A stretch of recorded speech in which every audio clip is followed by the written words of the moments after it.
Hey guys, shitty YouTube name Drake from State Farm 2018 here again, and today I'm going to be ranting on a video Turkey Tom had released the other day, regards Mr. Enter's IndieGoGo project. It does talk about two other things in there, but personally, I don't find much problem with it. It's just this section of it that I'm going to be reviewing. This isn't something I've done before where I just review like a section or like a segment of a video. But this one, it's like 3 mini videos combined together, so I think it's appropriate. So, if those of you that don't know, Turkey Tom is a very talented YouTuber who does, like, rants and commentaries on different YouTube channels, videos, people, all of that. And it's very good. He's very talented and I like him. Now, I'm allowed to criticize people I like.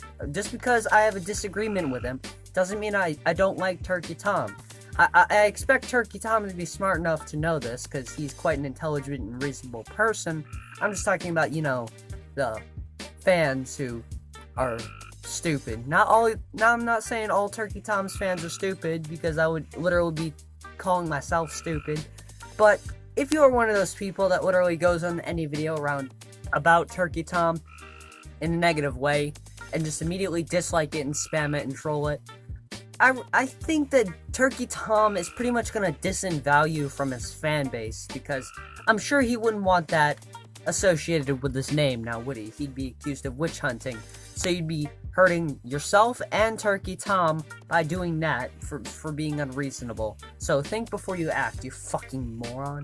So, you know what? Enough beating around the bush, let's just jump right in. For those of you who aren't already aware, the mysterious Mr. Enter is a cartoon reviewer and analyst, or something, whatever you want to call him for it. Half a year ago, I made a video reviewing him and talking about people's gripes with his content, which ones I agree with, and overall trying to give a fair assessment of his channel. And yeah, that was a mostly okay video. There was one point I disagreed with, but for the most part, I agreed with it. I thought it was very reasonable and a very honest look. A full judgment on his content. Well, first of all, his content hasn't improved in the 7 months since I released that. In fact, in some areas it has gotten much worse, which I didn't really think was possible. See, but he fails to provide examples as to how he decreased in quality. Like, I haven't noticed any decrease in quality, so he hasn't pointed it out, he hasn't said it in any of his, I mean, he probably said it in, like, Discord or something, but in this video, it would have been appropriate to add in examples on how he's decreasing in quality. I mean, if you think about it, it's pretty hard to go backwards in quality, and while he has released a few reviews since then that I would consider tolerable at best, I wouldn't call any of the videos on his channel more than a 5 or 6 out of 10. Wow, that's quite a run-on sentence now, isn't it? But I figure a good place to start is just on the introduction video itself. Do you remember what it was like being a kid? Do you remember how you had to wake up early, sometimes even before the sun had come up, to get ready to go to school? A place that you'd come to dislike as the years had rolled on.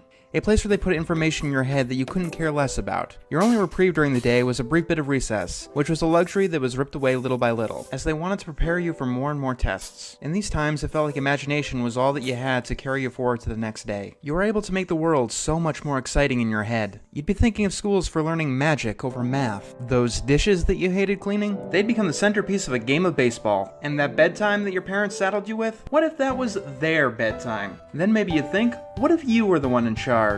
That was literally a 45-second unedited clip of information Tom could have easily recapitulated in around 10-15 seconds tops.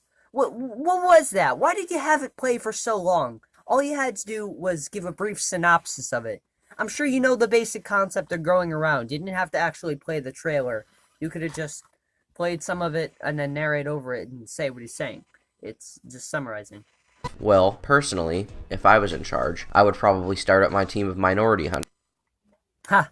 I wouldn't insult you, but that's quite a funny joke. I like that. Minority hunter. But all jokes aside, this concept is completely ridiculous. Like, I know it's a cartoon, so dumb cartoon logic applies in your weird, warped perception of reality that you want to infuse into the show, but like, come on man, doesn't this feel a bit overdone? And not exactly. Enter isn't treating this like it's a new concept, and it isn't a ripoff of anything, as he is changing it and transforming it. It's his own thing, and it's not a ripoff of anyone else's property. Taking inspiration from something and doing something new with it doesn't make it a ripoff. It's barely, considering how much different this was from the original product, it's barely even correlated with it, except for the most fundamental idea of it. Enter received the original inspiration for this show from a review he did a few years ago of some poorly done Disney shows. On Enter's DeviantArt page, he also talked about this in a post he made, explaining that what he is doing is legal and promising his fans that he is not ripping anyone off. And you know what? Chances are this show will fall under fair use if it actually gets made in the first place. No, see, something like that wouldn't even be tried because it's so different in terms of tone, characters, setup, style, format. All of that is completely different. Therefore, it would not even be tried, and I'm sure no one would even notice. Of some poorly done Disney show, which, rest assured, he acquired in even lower quality. What is that, like 240p? And you render in 480. I forget how much of a genius he is sometimes. Damn, that was good. Dozens of scripts and fine-tuning the world and the characters to perfection. However, there is one hurdle that is yet to be crossed, and that's the financial one. Ah, well, the financial threshold has yet to be crossed. Yes, yes, yes. So let's just take a look at how much money he's asking for. Oh, just a small sum of $350,000 fucking dollars. Okay, I'll admit, it was kind of delusional to think Growing Around would actually be funded $350,000. And in fact, Turkey Tom gives what I believe one of his best quotes of all time in here. It's not ambitious, it's delusional. Which is something I think you guys should take with you. It's not ambitious, it's delusional. Remember, there's a difference between the two. I mean, I still don't understand that number, though. $350,000 to produce one episode of a cartoon. Dude, you're not, like, ordering it from Rough Draft Animation Studios. You're doing it with your 7 friends or how many people are on the crew right now. Okay, so it can't be terribly expensive.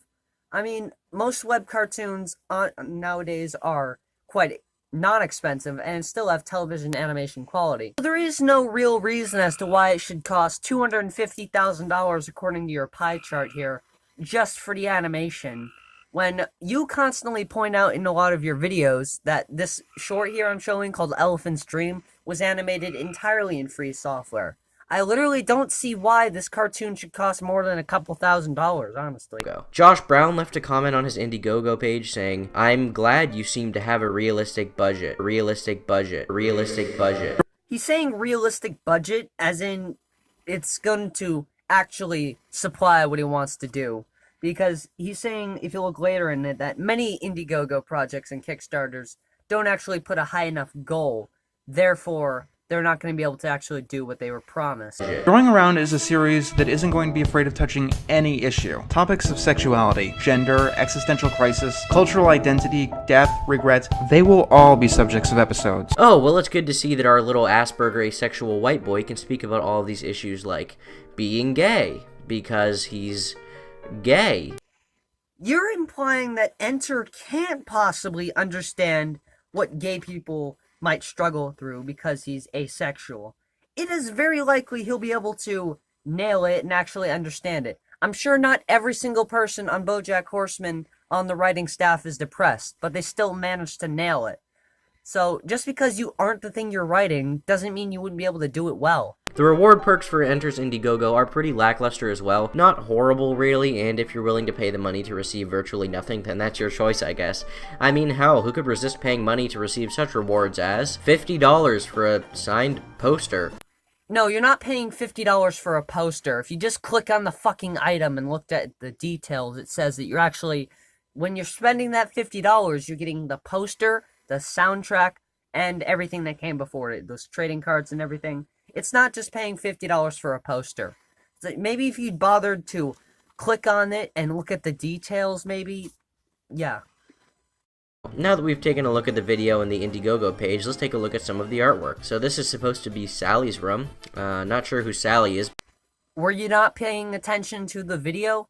It's planned to be a cartoon about an energetic and wildly imaginative little girl named Sally Dunn. So this is supposed to be Sally's room. Not sure who Sally is, but I'm not really sure why she has illicit substances in her bedroom, or why there's no bed in the room, or why there's a massive fucking tree in her room.